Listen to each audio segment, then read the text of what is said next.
Assalamualaikum warahmatullahi wabarakatuh. Selamat datang penonton-penonton semua ke podcast Klinik Tuah kita yang pertama. So, untuk pengetahuan semua, saya Ali Saini, doktor daripada Klinik Tuah, dan insyaAllah dari masa ke masa selepas ni kita akan banyak membuat konten-konten podcast yang menghuraikan serta membincangkan isu-isu yang berkaitan dengan pembedahan dan kesihatan ortopedik. So, hari ini bukan saya yang nak bercakap, kita ada tetamu untuk bincangkan satu topik yang mungkin kita rakyat Malaysia tak banyak terdedah dengan topik tersebut.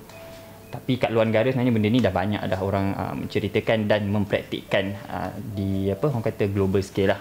So without further ado, saya memperkenalkan kita punya guest hari ni, Dr. Daniel Lu Chi Hao. Halo semua penonton, saya Dr. Daniel. Terima kasih kerana Klinik Tuah untuk menjemput saya datanglah kepada podcast pertama mereka. Sama-sama. So, saya just nak mention dululah Dr. Lu Chi Hao. Betul lah saya sebut nama? Betul, panggil Daniel je, Dr. Daniel je. Dr. Daniel lah. Okay. So, sebelum kita go a bit deeper regarding topik kita hari ini iaitu stem cell, saya just nak kenalkan sikit lah. So, Dr. Daniel kita hari ini ni bukan calon-calon orang lah. So Dr. Daniel ni merupakan orang kuat lah di berbagai universiti, bukan sahaja sebagai lecturer, juga sebagai researcher lah.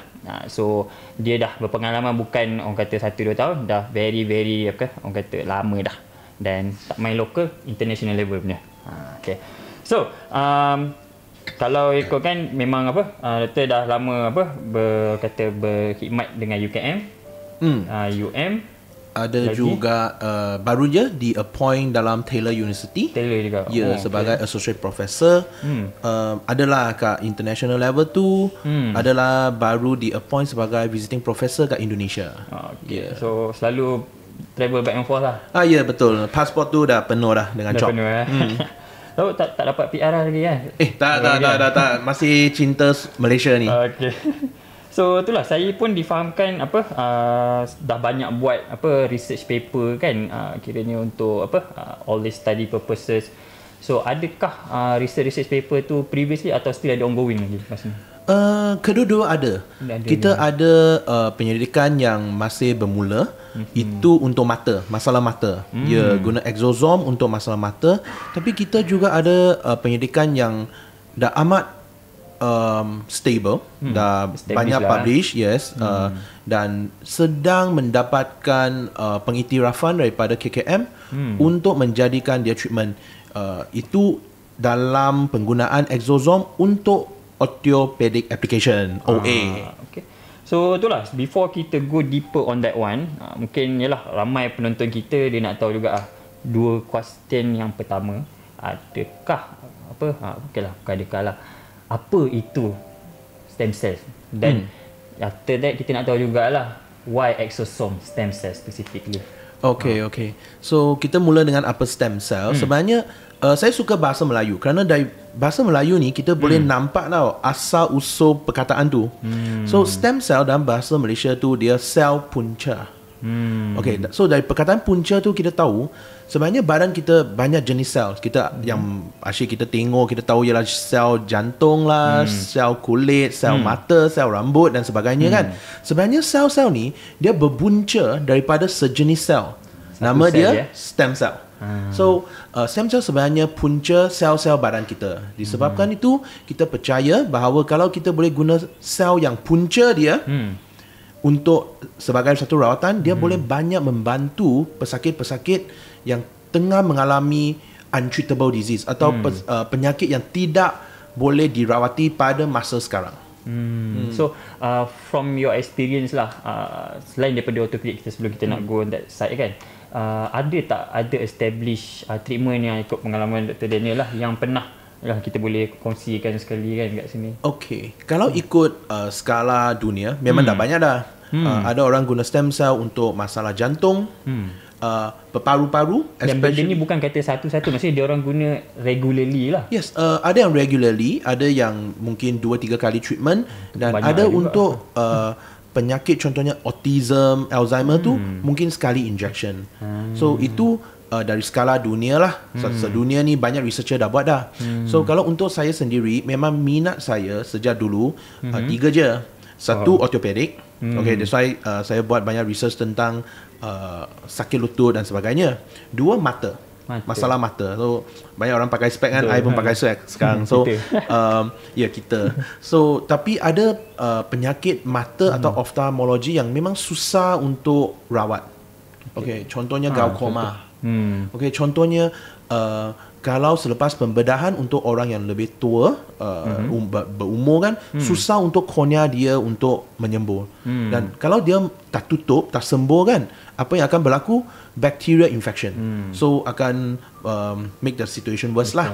Dan ketiga, I fokus banyak kat wound healing. Masalah wound, contohnya chronic wound atau wound kerana diabetik ke, yang susah yang untuk menyembur ke. Ini tiga-tiga lah kalau nak tanya experience saya. So itulah nak tanya specifically contoh let's say in wound cases lah. So nak tanya Dr. Daniel, ada tak macam pengalaman lain sebab kita nak tahu lah, okay, stem cell ni dia ubat ni ada banyak jenis, ada ubat makan, ada ubat injection. So contoh dalam wound, from your experience, ada tak kita kata apa application dia macam mana? Okay, so kita tadi doktor tanya kan, ubat ada banyak jenis kan. So memang betul, stem cell ni dia declassify oleh KKM atau Kementerian Kesihatan Malaysia sebagai biologics. So dia bukan kimia, dia bukan chemistry, dia tak akan overdose dan sebagainya. Dia biologics, dia benda yang hidup. So disebabkan dia benda yang hidup kan, tak bolehlah kita makan, tak bolehlah kita telan. Mengapa? Kalau kita telan sesuatu, kita pun tahu kan, dia akan masuk perut kita, dia akan dia pH dia tinggi, rendah, So sangat susah lah untuk sel-sel ni untuk survive. So kalau untuk stem cell atau biologics, kita kena suntik terus. Suntik terus. Contohnya untuk yang wound yang biasa saya uruskan, wound jenis full thickness wound. Maksudnya memang kerana tak ada salur darah dah habis. Mungkin grade 4 sampai tulang. Yes, mungkin burn wound, yang teruk, atau diabetic foot ulcer. Diabetic kerana kalau kita ada diabetic, kita tahulah salur darah tu akan rosak. So wound tu susah nak sembuh. So macam mana kita nak uruskan? Kita bagi salur darah tu untuk sembuh balik. Guna stem cell, guna exosome. So proses yang kalau glamour sikit, dia angiogenesis lah, dia promote blood vessel punya regeneration lah. So itu contoh yang luar ortopedik lah. So kita go bit spesifik sikit untuk macam mana yang Dr. Daniel cakap, this is your passion and I think bread and butter jugalah. So yang dalam dari segi ortopedik pula macam mana Dr.?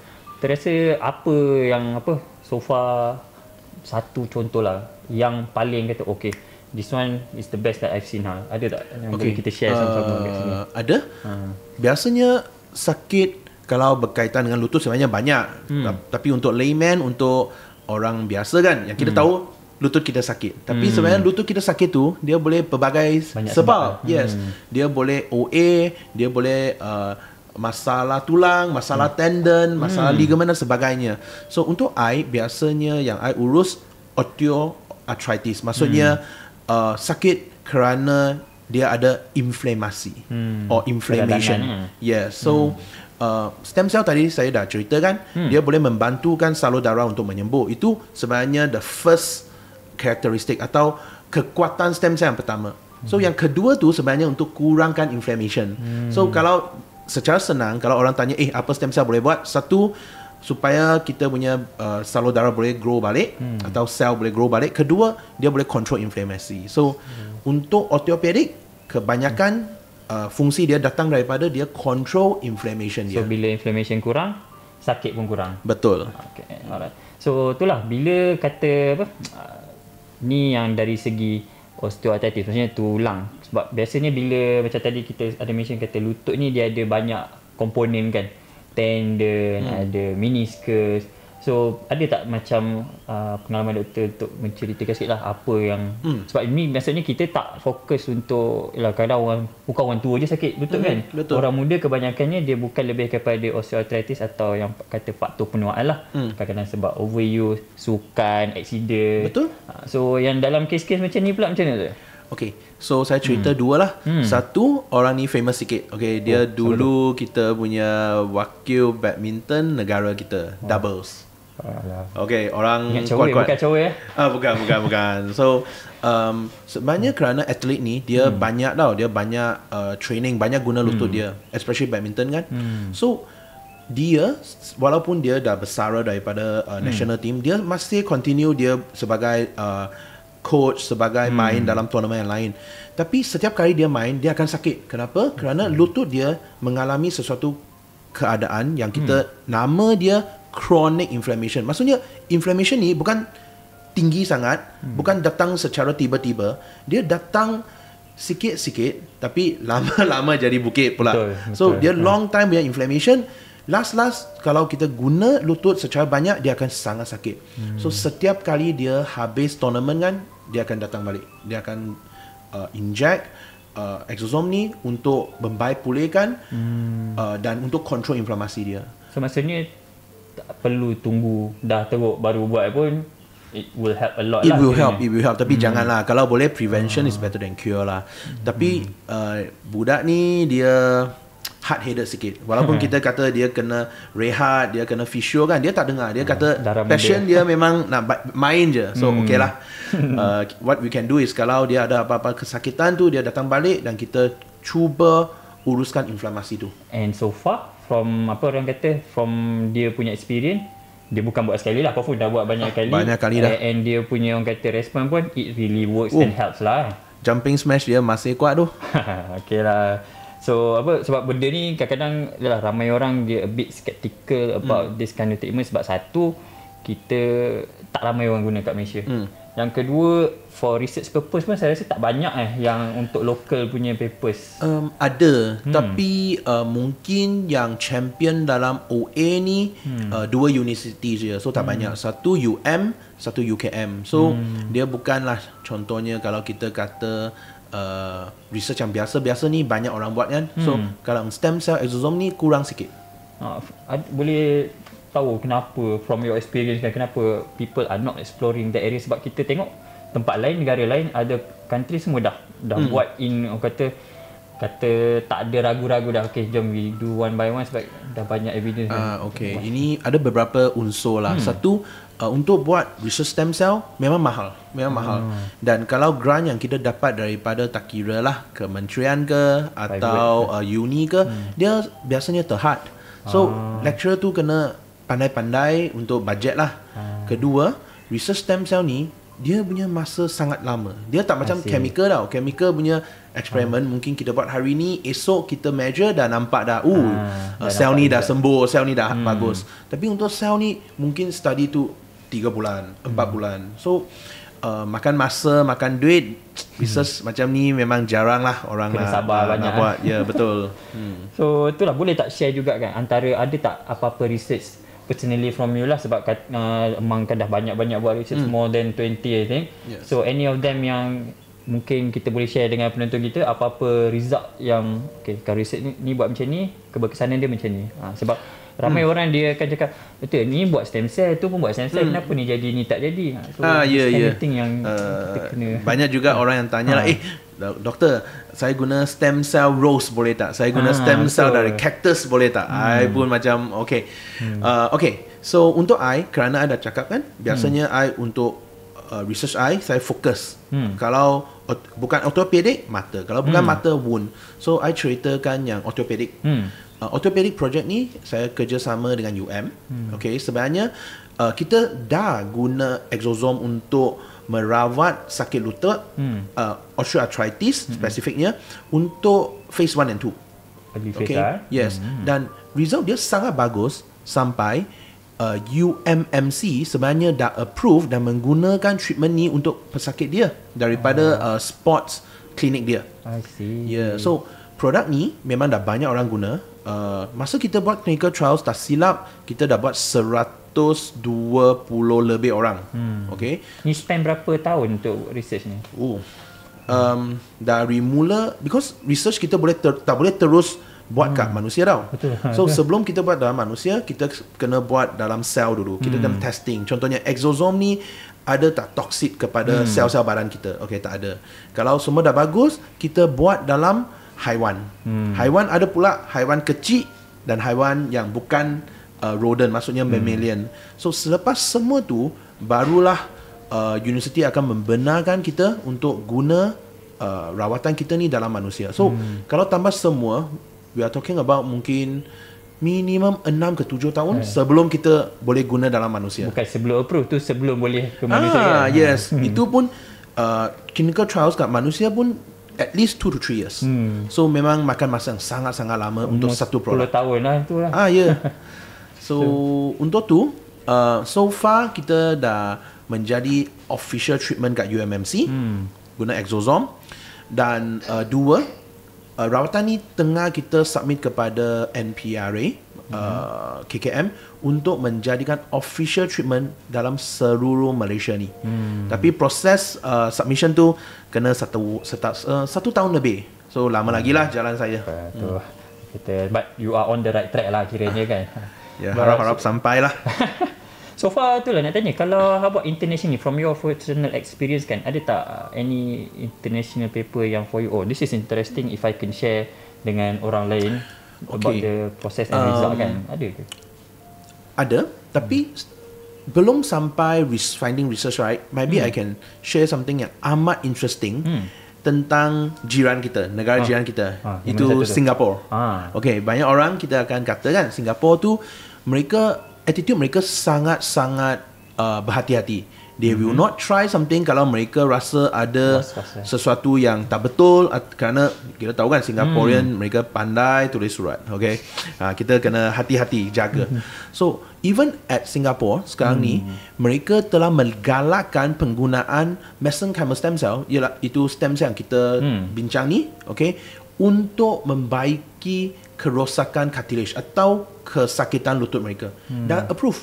So even at Singapore dah approve. Dia Ministry of Health dia. Yes, yes. So tapi rawatan ini hanya boleh dibuat di medical facility. Maksudnya bukan beauty salon, bukan tempat traditional medicine, tak ada. Wajib dalam medical facility yang dipilih oleh Ministry of Health Singapore. I see. And benda ni dah lama, I assume ke baru? Kalau tak silap, approval tu dah 2 tahun dah. 2023 dah. So from your experience, but yalah, I'm not familiar with the our neighbour country punya ni, but as someone who is yang dah biasa in this field kan, nak tanya range of age of usage of this stem cell. Ada tak orang kata, oh macam yalah ada setengah budak setengah ubat, budak-budak tak boleh. How about this stem cell? Okay, betul tadi doktor cakap kan, kadang-kadang ubat dia tak sesuai untuk pesakit umur yang tertentu. Contohnya kanak-kanak ke, atau ibu yang tengah menyusu ke, atau yang pregnant woman ke, kerana itu chemistry, itu kimia. Kimia tu kita synthesize dalam factory yang bukan naturally badan kita ada. Tapi stem cell ni berbeza. Hari ni tak kira lah dalam badan aku ke, dalam badan doktor ke, atau dalam badan seluruh penonton yang sedang menonton YouTube ni ke. Dalam badan kita semua ni memang sudah ada stem cell tersebut. Hanya bilangan stem cell ni semakin menurun kalau ikut kita punya umur lah. Maksudnya kalau semakin umur bertambah, bilangan stem cell badan kita semakin mengurang. Itu sebab kalau dulu mungkin I masih muda sikit, I jatuh, I akan cepat sembuh dan tak ada parut kan. You tak nampak parut. Tapi kalau kita dah masuk umur 40 lebih, 50, masa kita jatuh, kita akan perasan satu, luka tu lama sembuh, susah nak sembuh. Dan kedua, walaupun dia sembuh, dia akan ada parut yang besar. Mengapa? Sebenarnya dalam sains tu, parut sebenarnya sel-sel yang mati. Mengapa sel dulu muda tak ada? Kerana badan kita ada stem cell untuk gantikan sel yang mati tu. So sel tu tak mati, sel tu diganti. Tapi kalau dah masuk umur 50, 60 dan sebagainya, bilangan stem cell dalam badan kita semakin menurun. Kalau menurun tu, contohlah saya jatuh ke, luka saya ada 100 sel yang rosak. Tapi badan kita hanya boleh ganti 50. Yang 50 tu tidak dapat diganti, maka akan mati dan jadi parut. So stem cell ni memang sesuatu yang natural yang terdapat dalam badan kita. So jaranglah kita akan nampak stem cell tu terhad oleh golongan tertentu ke atau umur. Jarang. So itulah saya biasa bila kita jumpa pesakit kan, diorang akan ada, saya perasan ada pattern-pattern soalan yang biasa diorang tanya. Ni antara yang saya share tadi lah. Antara ni lagi is always, kenapa kita punya ni ada tak diorang dengar-dengar ada ambil daripada binatang untuk guna kat manusia. Is that even such a thing in your practice at the moment? Memang teknologi untuk guna sel-sel binatang untuk ganti sel-sel manusia wujud. Tapi teknologi tu agak lama dah. Agak lama dah. Kerana dulu kita susah nak dapatkan sel-sel manusia. Kita tak tahu macam mana kita nak dapat sel-sel tu. Tapi kerana teknologi semakin bercanggih kan, kita sekarang ni bolehlah, kalau you bagi saya 1 juta sel, dalam 7 hari ke 8 hari saya dah boleh bagi 100 juta sel. Dan 100 juta sel tu dah cukup untuk kita merawati pelbagai masalah. Dulu tak ada. Dulu kita tak tahu nak dapat sel dari mana. Yang paling senang datang daripada haiwan.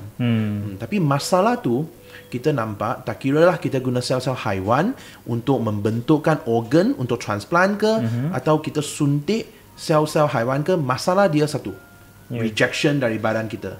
Kerana kita ada immune cell dalam badan kita. Masa immune cell ni dia macam polis. Dia masuk, dia nampak sel ni macam bukan badan saya, sel ni macam bukan sel manusia tau, dia akan tangkap sel tu. Masa dia tangkap, reaction tu akan datang lah. Kita akan ada immune problem. So itulah risiko kalau kita guna sel-sel haiwan. And so far rasanya tak ada dah kan sekarang ni, kalau tak ada dah kan. So jangan risau semua, benda yang kalau sekarang ni praktis, insyaAllah semuanya daripada sumber manusia jugalah. And then because itulah, ada orang kata kalau ubat boleh allergic, stem cell boleh allergic? Boleh. So itu sebab saya kata tadi kan, kita tengah dapatkan aplikasi daripada KKM untuk exosome injection for knee, untuk sakit lutut kan. Tapi masalah dia berbeza dengan ubat. Ubat cara sintetik dia cepat, dan research dia biasanya ambil masa yang lebih kurang lah. So sangat cepat you akan nampak ada banyak ubat yang baru di pasaran. Tapi ikut perbincangan tadi kita, stem cell dari research untuk sakit lutut je dah 7-8 tahun. Itu tak termasuk kita guna dalam manusia untuk clinical trials 3 tahun kemudian. Dan tambah submission ke KKM tu setahun lebih. So mungkin kena tunggu 10 tahun baru ada satu produk stem cell yang legit, yang dapat diiktiraf oleh KKM. So dia punya nisbah tu nampak jauh sikit lah. Sebenarnya boleh, tapi jarang boleh. And so far kalau itulah, biasa bila kita tengok benda-benda macam ni, saya pun setakat yang kita praktis ni, saya pun tak pernah jumpa lagi lah. So harapnya tak ada lagi lah, dan takkan ada. So I think kita pun dah almost kat hujung dah ni. Sebelum saya nak kata cut the time off, saya nak tanyalah, as someone yang kata passionate, I think most of your kata research, kerja, your working life has been resolved around all this matter, around this subject. Apa yang, what's the kata in the near future, what is your hope dalam kita nak tengok amalan stem cell di kalangan rakyat Malaysia? Satu, penggunaan ni stem cell ni diiktiraf secara sah di KKM. Tapi itu bukan masalah KKM, itu masalah kita sebagai researcher. Betapa cepat research kita boleh mencapai permintaan KKM, itu atas tanggungjawab kita sebagai researcher. Saya akan cuba sedaya upaya saya dan murid-murid saya untuk capai lah. So mengapa benda ni penting? Kerana stem cell dan exosome ni memang dicipta untuk merawat penyakit-penyakit yang tidak boleh dirawat sekarang. Contohnya diabetik, contohnya luka kaki yang biasanya kena amputation atau dipotong, dan sakit lutut. Sakit lutut yang begitu biasa, yang ibu bapa saya dua-dua mengalami masalah ni. Tapi apa yang mereka hanya boleh buat, hanya menahankan sakit je, ubat menahan sakit atau guna HA, untuk pelicin tu, right? But dengan stem cell sebenarnya apa yang kita boleh buat, dia boleh betul-betul memulihkan kelukaan tu. So itu yang semua penyidik saya rasa itulah impian kita. Dua, price dia. Okay. Betul. Kumpulan saya dan banyak lagi researcher, apa yang mereka buat, mereka bukan saja study macam mana stem cell dan exosome ni membantu dalam sesuatu penyakit. Kita pun study macam mana kita boleh membiak sel ni dengan masa yang lebih pendek, dengan kos yang lebih rendah. So dengan itu, stem cell bukanlah yang seperti yang kita dengar, wah itu kena jual kereta lah, jual rumah baru boleh. Bukan macam tu.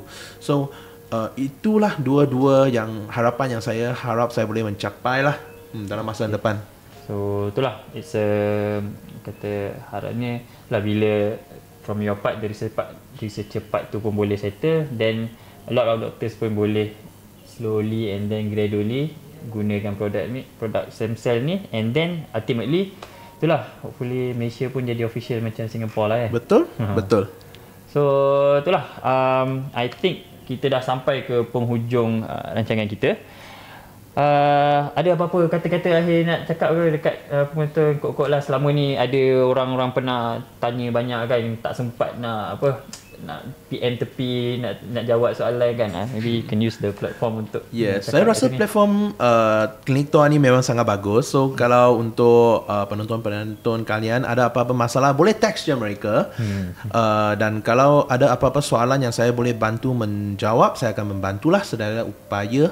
Dan last words ialah, yes, mungkin untuk banyak pesakit kat luar, anda telah mengalami kesakitan yang lama. Mungkin pernah dengar statement bahawa penyakit ni tak bolehlah diubati lagi. That is your life, end of life, end game kan. Jangan putus harapan, kerana semakin banyak rawatan yang baru sedang dicipta. Okay, dengan usaha dua-dua pihak, penyelidikan dan juga doktor. So saya rasa penyakit-penyakit itu boleh diuruskan dengan inovasi yang baru. So itulah, kita dalam dunia perubatan ni, kita always try to move forward. There is always something new and something good to learn lah. Sebab tu pentingnya, kalau doktor pun dan always researcher, kita nak tahu benda baru, it's always to go to the right person. So sekiranya anda punya apa-apa soalan yang kami tak sempat nak jawab, boleh komen kat bawah ataupun kontak ke Klinik Tua untuk kita discuss lebih lanjut lah. So saya rasa sampai situ saja untuk perbincangan kita hari ini. So jangan lupa untuk like, share dan subscribe. So bagi tahu kawan-kawan, insyaAllah lepas ni kita akan ada lagi episod-episod akan datang dari masa ke semasa. Dan sekiranya anda ada topik-topik yang ingin kami kupaskan, sama ada dari segi kesihatan ataupun apa-apa saja, boleh kontak kami juga.